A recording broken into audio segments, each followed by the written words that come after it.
So we are now at the first section of our course, which will help us to define our audience.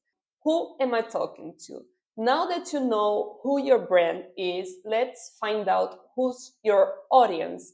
Why is this important? For your message to be effective, you need to know not just who you are talking to, but also you need to know what's going on in their minds.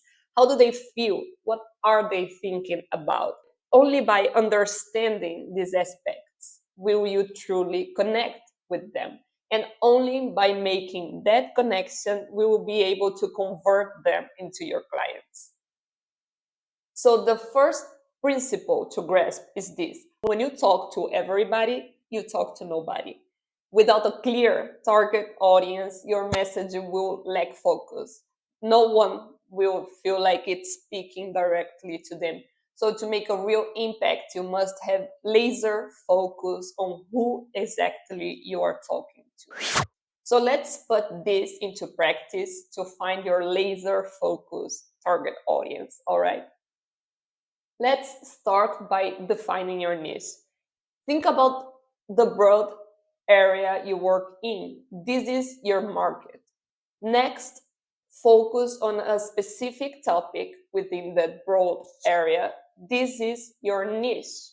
Now get even more specific and narrow it down to a sub niche within that niche. You start by picking your market area. Take a moment and think about it. When you have it, you can move on. So then you will pick a more specific area within your market. Think about your market. Now get a little more specific within that market.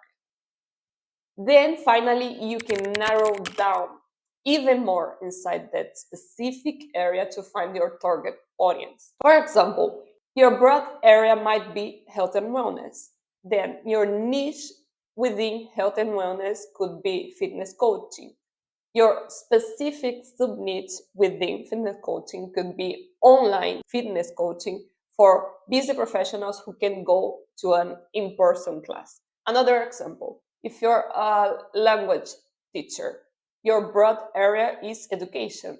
Your niche within education is languages or a specific foreign language.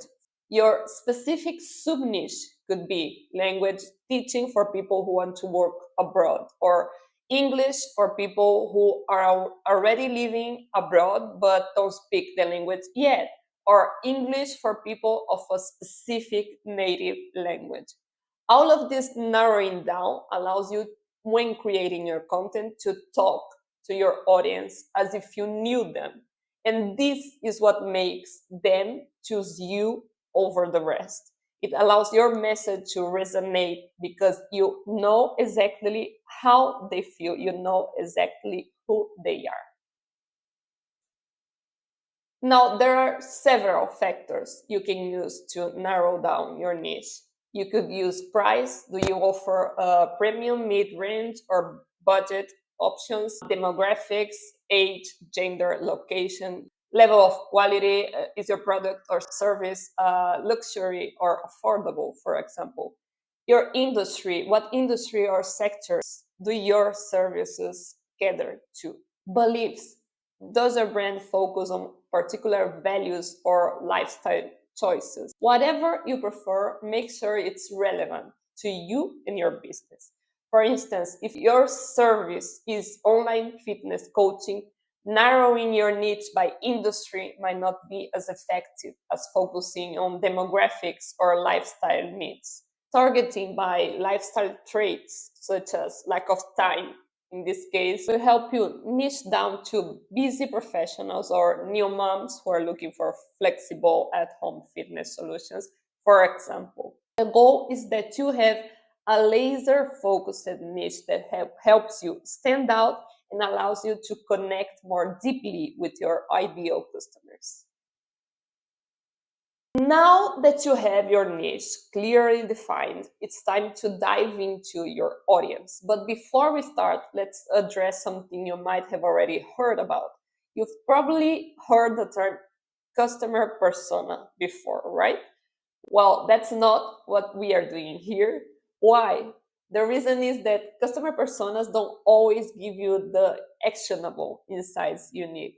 They often miss the mark when it comes to helping you figure out how to talk to your audience effectively. So personas tend to focus too much on demographics, on broad traits, and not enough on their thoughts, emotions, needs, and motivations.